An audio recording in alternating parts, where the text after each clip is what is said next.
Petrol diesel की कीमतें जो है वो पेट्रोल 100 रुपये पार हो गया है। क्या लगता है कहीं कहीं लगातार कीमतें बढ़ रही है, विरोध भी है? जिस अनुपात में पेट्रोल की कीमतें बढ़ रही है उसी अनुपात में लोगों की आमदनियां भी बढ़ रही हैं और पेट्रोल की कीमतें केवल नरेंद्र मोदी जी की सरकार में नहीं बढ़ रही है।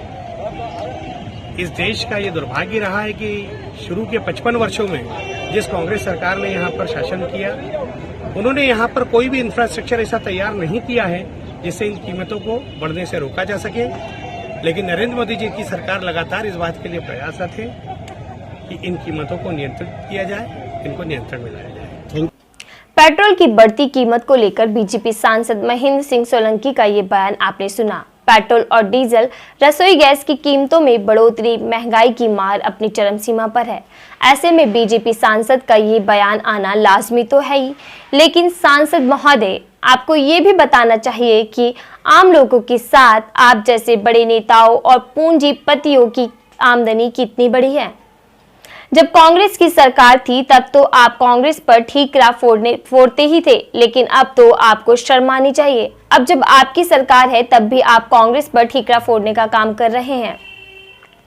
कहीं ऐसा ना हो कि महंगाई आपको ही भारी पड़ जाए। देखिए, ये सरकार की सबसे बड़ी नाकामियां हैं जिनका बोझ पूरा देश उठा रहा है। पेट्रोल में वृद्धि या गैस वृद्धि की आज आप बात कर रहे हैं। आप ये देखिए, लॉकडाउन जब ख़त्म हुआ था उस समय पेट्रोल का क्या रेट था और आज पेट्रोल का क्या रेट है। मेरी समझ से उस समय शायद 72 रुपये रहे होंगे या 71 या 70 के लगभग। आज आप देख लीजिए पेट्रोल के कितने दाम हो गए। गैस के दाम तो हर महीने बढ़ते हैं, ऐसे जैसे कि आप कुछ पूछिए मत। तमाम बाबा रामदेव आपको 35 रुपये लीटर पेट्रोल दिलवा रहा था। सब्सिडी नरेंद्र मोदी जी ने देश को बड़े पैमाने पर लालच दिया, जैसे जियो का लालच। आज नौजवान अंधभक्त क्यों कहा जा रहा है? क्योंकि वो वास्तविकता नहीं देख रहा कि देश को किस प्रकार से कमज़ोर कर दिया है भारतीय जनता पार्टी ने, नरेंद्र दामोदर दास मोदी जी ने। ना आज हम किसी देश में किसी भी पायदान पे नहीं पाए जा रहे। आज जो भी मतलब एक मानता वाला कोई होना चाहिए या श्रेष्ठता वाला होना चाहिए, सब जगह पे हम डूब चुके हैं। यहाँ तक कि भुखमरी में हम पाकिस्तान से नीचे आ गए। समझना पड़ेगा कि मोदी जी ने देश के नालातों में ला दिया। ये महंगाई की बात आज देश की जनता को गंभीरता से लेनी चाहिए। आगे आने वाले दिनों में बहुत विषम परिस्थितियों में देश आने वाला है। यूपी में पेट्रोल के दाम थोड़े से भी बढ़ते हैं तो आपकी पार्टी की स्मृति ईरानी जैसे बड़े बड़े नेता सिलेंडर लेकर सड़कों पर प्रदर्शन करते दिखाई देते हैं। अच्छे दिन देने वाले और महंगाई से निजात दिलाने की बात करने वाली आपकी पार्टी और आपके सहयोगी बाबा रामदेव जैसे लोग सड़क पर क्यों नहीं दिख रहे हैं? सारे उद्योगपतियों के द्वारा खरीदे गए लोग थे जिन्होंने पूरे देश को गुमराह किया। मेरे दोस्तों, इन्होंने हमें बहुत अच्छा प्रचार करवाया। अपने चैनल खरीद के ये सारा मीडिया नरेंद्र मोदी की वाह करता रहा, बाबा रामदेव प्रचार करता रहा। इनकी वास्तविकता देखो, वो संत से कैसे आज बिजनेसमैन बन गया है, किस प्रकार से आज वो देश में केवल पैसा कमाने की नीयत से कार्य कर रहा है। आज देश के नागरिकों को समझना पड़ेगा, नरेंद्र मोदी जी ने जो बोला 2014 से लेकर आज तक वो सबसे बड़ा झूठ रहा। हम केवल वो सपने ही देख रहे हैं और देश हमारा किन परिस्थितियों में आ गया, कानून व्यवस्था हम पे कैसे लागू कर दी जा रही है, किस प्रकार से देश में माहौल बना दिया गया। इनके खिलाफ बोलने वाला हर हालत में देशद्रोही हो जाता है।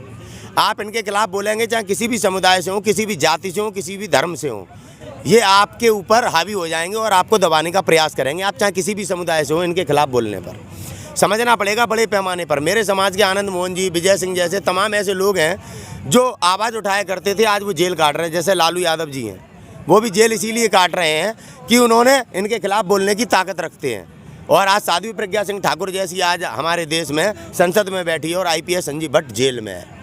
समझना पड़ेगा, देवेंद्र सिंह जो पुलवामा में भी हमले का आरोपी है और जो संसद में भी हमले का आरोपी है, उसकी NIA की टीम ने चार्जशीट जमा नहीं करी और आज वो बाहर घूम रहा है। बड़ा दुर्भाग्यपूर्ण हालत में आज हमारा देश है। सिस्टम में बैठे लोगों को आज अपनी जिम्मेदारी निभानी चाहिए। हमारे देश में आंदोलन कर रहा है किसान, उन बिलों के खिलाफ जो बिल हमारे किसान को ही नौकर बना देंगे उसकी ज़मीन पे। देश में गरीब भूख से मर जाएगा, मजदूर भूख से मर जाएगा। इस कदर के हालत हो जाएंगे जब उद्योगपतियों के हाथ में संपूर्ण भारत की ताकत को दे दिया जाएगा।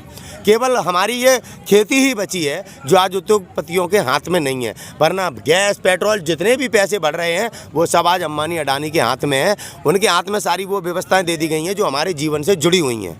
समझने की ज़रूरत है, ईस्ट इंडिया की तरह अंबानी अडानी के हाथ में मोदी जी ने देश दे दिया है।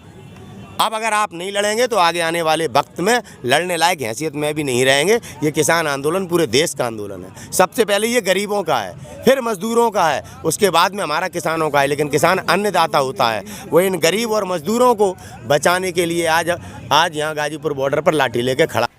आपको बता दें कि अंतर्राष्ट्रीय बाजारों में कच्चे तेल के दाम बढ़ने की वजह से पेट्रोल और डीजल के दामों में बढ़ोतरी हुई है, ऐसा सरकार का दावा है।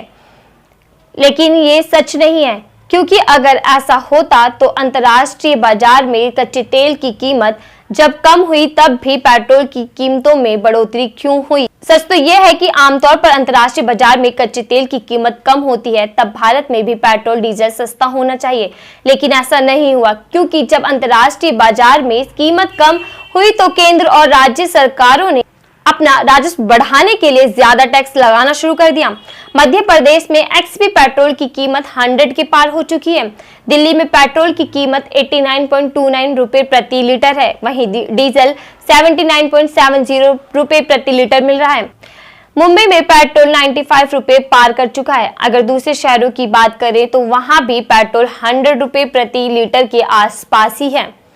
पेट्रोल और डीजल की कीमत भारत के पड़ोसी देश पाकिस्तान में भी भारत की तुलना में आधा है, यानी पेट्रोल रुपए 51 प्रति लीटर और डीजल 52 प्रति लीटर के आसपास मिल रहा है। रसोई गैस की बात करें तो रिपोर्ट के मुताबिक देश की राजधानी दिल्ली में एलपीजी गैस सिलेंडर के दाम 50 रुपए बढ़ गए हैं। अब आपको 719 रुपए पर सिलेंडर की बजाय गैस 769 रुपए देने होंगे। गैस की कीमतों में यह बढ़ोतरी दिसंबर 2020 के बाद अब तक की तीसरी बार बढ़ोतरी है। इससे पहले दिल्ली में गैस सब्सिडी वाले एलपीजी सिलेंडर की कीमत को 694 रुपए से बढ़ाकर 719 रुपए किया गया था।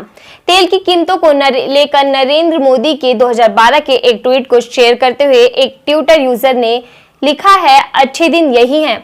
2012 में मोदी ने पेट्रोल कीमतों में थोड़ी सी बढ़ोतरी को कांग्रेस सरकार की असफलता बताया था। यूथ कांग्रेस के राष्ट्रीय अध्यक्ष बीवी श्रीनिवास ने ट्वीट करते हुए कहा, पेट्रोल की कीमत वास्तविक कीमत 31 to 37 रुपए बचे हुए 63-69 रुपए आप नेशनलिज्म के नाम पर दे रहे हो। भारत माता की जय। श्री विश्व ने ट्वीट करते हुए कहा, ये अच्छे दिन है और प्रधानमंत्री मोदी देश के सबसे अच्छे प्रधानमंत्री हैं, लेकिन क्यों, कैसे। राहुल गांधी ने लिखा कि जनता को लूट सिर्फ 2 को छूट। प्रियंका गांधी ने ट्वीट करते हुए कहा कि अच्छे दिनों का तो पता नहीं, लेकिन रसोई गैस के महंगे दिन जरूर आ गए हैं। ट्वीट पर #I am against Modi government trend कर रहा है, लेकिन कल हो सकता है बीजेपी की IT cell #I stand with Modi government trend करा दे, जो कि होता आया है। कांग्रेस राज्य में बीजेपी इन्हीं वादों और मुद्दों को लेकर मैदान में आई थी। जब बीजेपी विपक्ष में होती थी तो महंगाई डायन हुआ करती थी और इनके मंत्री सिलेंडर लेके प्याज की माला पहन के सड़कों पे नंगा नाच करते थे। लेकिन आज के टाइम पे 150-150 रुपये 15 दिन में बढ़ा दिए जाते हैं गैस पे। तो महंगाई अब डायन की वजह भौजाई हो गई है। मैं उस पर चर्चा ही नहीं हो रही है कि स्ट्रीम मीडिया को उन्होंने खरीद रखा है। मुद्दे हैं हिंदू मुस्लिम, जात, खालिस्तान, पाकिस्तान, तो महंगाई, बेरोजगारी, ये मुद्दे है ही नहीं। जिस मीडिया का काम इस सवाल को पूछना था वो मीडिया इनकी चाटुकारिता में लग गई है, हिंदू मुस्लिम करने में लग गई है। कहीं हत्या हो जाए, कहीं चोरी हो जाए, डकैती हो जाए, उसमें धार्मिक एंगल ढूंढा जाता है, जाति एंगल ढूंढा जाता है, फर्जी एनकाउंटर हो रहे हैं। मतलब हर चीज़ में जो शिक्षा, स्वास्थ्य, रोजगार से जुड़े हुए मुद्दे हैं वो कहीं लुप्त हो चुके हैं। मीडिया भी उन पर चर्चा नहीं करना चाहता। देश को वो दिखाया जा रहा है, नफरत की आग में झोंका जा रहा है।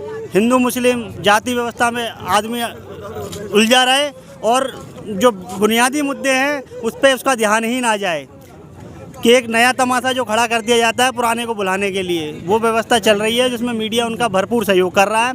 यही वजह है कि आज महंगाई जो सबसे ज़रूरी मुद्दा है, हर आदमी की रोजी रोटी का मुद्दा है, वो चर्चा का विषय ही नहीं है। चर्चा का विषय खालिस्तान है, पाकिस्तान है और कहीं से जब हर तरफ से गिरते हुए दिखते हैं मोदी 2 आंसू बहा देते हैं। उनका इमोशनल होना भी आम हो गया है। जब भी उन्हें लगता है कि मुझे सवालों का जवाब देना पड़ेगा वो तुरंत रो के दिखा देते हैं। जनता इमोशनल हो जाती है।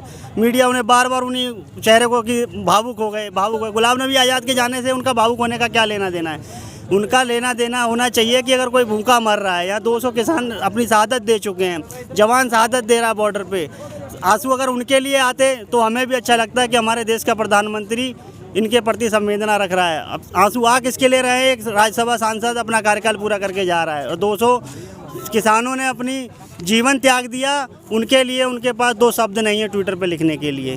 तो आलम ये है कि आज के टाइम पे पेट्रोल, डीजल, LPG गैस इसका मुद्दा है ही नहीं। आदमी कहाँ से जुगाड़ करेगा, कैसे खाएगा, क्या बचाएगा, बच्चों का भविष्य कहाँ है, शिक्षा कितनी महंगी कर दी इन्होंने, स्वास्थ्य के लिए क्या सुविधाएं इनके, ये इनके ना तो बजट में है ना एजेंडे में है। इनको वोट बैंक की राजनीति करनी है, उसके लिए मुफीद बैठता पाकिस्तान, हिंदू मुस्लिम, जाति, खालिस्तान, पाकिस्तान, और उसी ये राजनीति कर रहे हैं। अगर ये स्वास्थ्य, शिक्षा, बेरोजगारी, महंगाई की, अगर भ्रष्टाचार की बात ये विपक्ष में रहते हुए करते हैं जब दूसरी पार्टी सत्ता में होती है। और कहीं ना कहीं ये जो विपक्ष की पार्टी है उनकी भी कहीं ना कहीं ये कमजोरी है कि वो इस मुद्दे को नहीं मना पा रहे हैं। और मीडिया भी उनका सपोर्ट कर रहे हैं, अगर वो कहीं दिखाते भी हैं, कहीं प्रोटेस्ट भी करते हैं, मीडिया कवरेज नहीं देता उनको।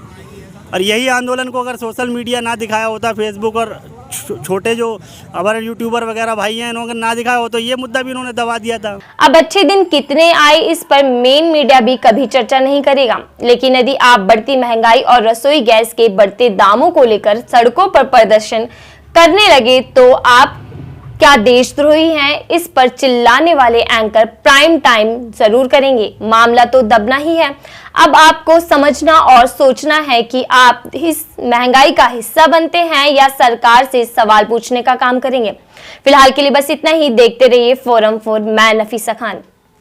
खबरों में बने रहने के लिए फोरम 4 को सब्सक्राइब करें और नोटिफिकेशन पाने के लिए बेल आइकन दबाएं।